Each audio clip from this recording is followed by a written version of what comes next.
આજના વાર્તા વૈભવ વિભાગમાં આપ સૌનું સ્વાગત છે.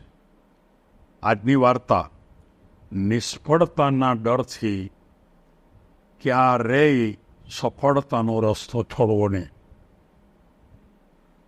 તો જો આપણને સફળતાનો રસ્તો મળ્યો જ હોય પણ આપણે નિષ્ફળ જશું એવા ડરથી આપણે રસ્તાને છોડવો નહીં. અને આ વાત એક બહુ સારા વિશ્વના સ્પોર્ટ્સમેનના અનુસંધાનની વાત છે. પરદેશની વાત છે. કોઈ એક કુટુંબની અંદર માતા પિતા અને એનો એક દીકરો એ સાથે રહેતા હતા. એ ભાઈના એટલે કે પિતાના એક મિત્ર પણ એકદમ નજીકના હતા. અને એ ખરેખર એને ખબર પડે છે કે આના દીકરાને એક સ્પોર્ટ્સ ક્લબની અંદર પ્રવેશ મળ્યો છે અને એ સ્પોર્ટ્સ ક્લબમાં એને એડમિશન મળ્યું છે અને એ ત્યાં જવાનો છે અને ભવિષ્યમાં એ બહુ મોટો સારો સ્પોર્ટ્સમેન બનવાનો છે. એટલે એ જે એના ફાધરના મિત્ર હતા એ એને ઘરે જાય છે અને એ છોકરો ત્યાં બેઠો હતો. એટલે સૌથી પહેલાં એના છોકરાને જેમ કહે છે કે તને આ સ્પોર્ટ્સ ક્લબમાં એક સારો પ્રવેશ મળી ગયો છે અને તું જવાનો છો, એટલે મને સમાચાર મળ્યા, એટલે તને આશીર્વાદ આપવા માટે હું તારી પાસે આવ્યો છું અને એટલા માટે મારે તને એક સારું એક ભેટ આપવી છે અને આ તું સાચવીને રાખજે અને મારા તરફની ભેટ છે એ જોઈ અને તું સ્પોર્ટ્સ ક્લબમાં ખૂબ મહેનત કરજે. ત્યારે પેલો જે યુવાન બેઠો હતો એ એકદમ ઝંખવાણો થઈ ગયો. એટલે તરત જ પેલા માણસ પૂછે છે કેમ તું નિરાશ થઈ ગયો? ત્યારે એણે એમ કીધું કે મને પ્રવેશ મળી ગયો છે પણ મારે જવું નથી. ત્યારે એ ભાઈ પૂછે છે એના ફાધરના મિત્ર કે કેમ જવું નથી? મેં તો એવું સાંભળ્યું હતું કે તું આવતીકાલે જ જવાનો છું, પણ હવે કેમ જવું નથી?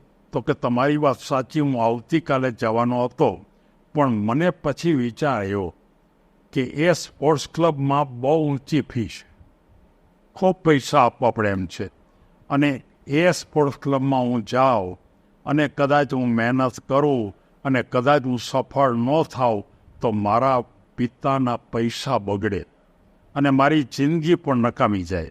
એટલે મેં નક્કી કર્યું છે કે સ્પોર્ટ્સમાં તો કદાચ બધાય સફળ થાય એવું બનતું નથી, એટલે હું પણ ન થાઉં અને હું જો ન થાઉં તો મારા કેટલા બધા પૈસા મળે.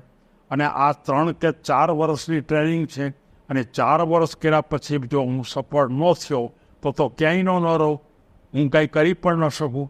એટલે મેં એવું નક્કી કર્યું છે અને આજે હું મારા પિતાને કહેવાનું છું કે મારે ખરેખર આ સ્પોર્ટ્સ ક્લબમાં જવું નથી. ત્યારે એ જેના મિત્ર એના ફાધરના મિત્ર તેમ કહે છે કે દોસ્ત, હિંમત રાખ. જિંદગીમાં જે લોકો આગળ વધ્યા છે એ સફળતાનો રસ્તો એને છોડ્યો નથી. આ સફળતાનો રસ્તો તને મળ્યો છે. કેટલાય લોકો એમાં પ્રવેશ મેળવવા માટેના કેટલાક પ્રયત્નો કરે છે પણ એને મળતું નથી પ્રવેશ. એ ખરેખર એને માટે 1 વર્ષ સુધી રાહ જોવે છે તો પણ એને પ્રવેશ મળતો નથી. એને બદલે તને પ્રવેશ મળ્યો છે અને તું એમ કહેશ કે મારે જવું નથી. કોઈ દિવસ નિષ્ફળતાનો ડર આપણા જિંદગીમાં ન રાખે. તું એની પાછળ તૂટી પડ, તું એની પાછળ લાગી પડ, તું એના પાછળ ધ્યેય નક્કી કર, તમામ નિયમો તું જાણી લે, રોજ પ્રેક્ટિસ કર, 12 કલાક સુધી મહેનત કર અને જીવનની અંદર તું ખરેખર આગળ નીકળી જઈશ.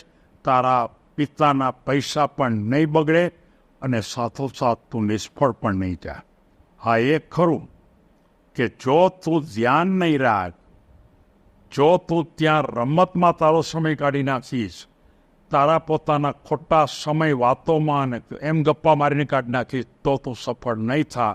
પણ આજે હું તને એક એવી શીખામણ આપું છું કે તું તારી તમામ શક્તિ એમાં રોકી દે. કુદરતે આપણને બહુ શક્તિ આપી છે અને અંદર શક્તિના બીજ આપ્યા છે. ઝાઝા કલાક કામ કરી શકાય એવી શક્તિનો બીજ પણ આપ્યું છે. અને ઉત્તમ ભૂમિકા ઉપર આપણે સફળ થઈ શકાય એવા અનેક પ્રકારના બીજ આપ્યા છે. એ બીજને વટવૃક્ષ કર અને તું લાગી પડ. હું તને ખાતરીપૂર્વક કહું છું કે તું બહુ મોટો વિશ્વનો સારામાં સારો પ્લેયર બનીશ. અને એનામાં એક જુદા જ પ્રકારની તાકાત બહાર આવી. અંદરથી કોઈ ઉછાળો માર્યો, એનો આત્મવિશ્વાસ વધ્યો, એનું મનોબળ મજબૂત થયું અને એના પિતાને જઈને એમ કહે છે કે હું કાલે જાવ જ છું. એને પિતાને ના પાડી નહોતી, પણ ના પાડવાની વાત તો એકવાર રહી, પણ એના પિતાને એમ કીધું હું કાલ જાવ જ છું અને એકદમ ઉત્તમ કક્ષાના એકદમ સ્પોર્ટ્સમેન બની અને હું તમારી સામે પાછો આવીશ. મિત્રો, વધારે વાત તો હું નથી કરતો.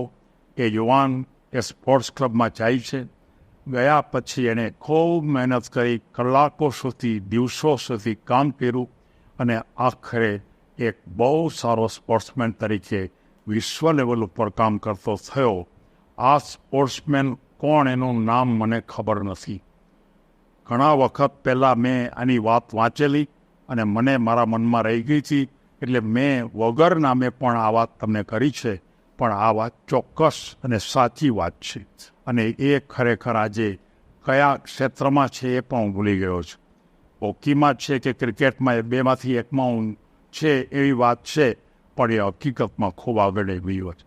મારે તમામ યુવા મિત્રોને કહેવું છે કે તમને જો સફળતાનો રસ્તો મળ્યો તો તમે ક્યારેય નિષ્ફળતાનો વિચાર નહીં કરતા. તમે એ રસ્તા ઉપર જજો જ. જેટલો ભોગ આપવાનો હોય એટલો ભોગ આપજો. જેટલા કલાક કામ કરવાનો એટલું કામ કરો. કોઈ પણ માણસ હંમેશા પોતાના કામ, પોતાની શક્તિનો ઉપયોગ એ ક્ષેત્રમાં કરે તો એ ક્ષેત્રમાં ટોચ ઉપર જાય છે. આપણે નિષ્ફળ જઈ જ નહીં. હું ચોક્કસ સફળ થઈશ. એ એક જ વિચાર સાથે તમે જાઓ તો તમે કોઈ પણ ક્ષેત્રમાં સફળ થાઓ, એ સમજાવવા માટે મેં આ વાર્તા લીધી છે. સૌને ધન્યવાદ.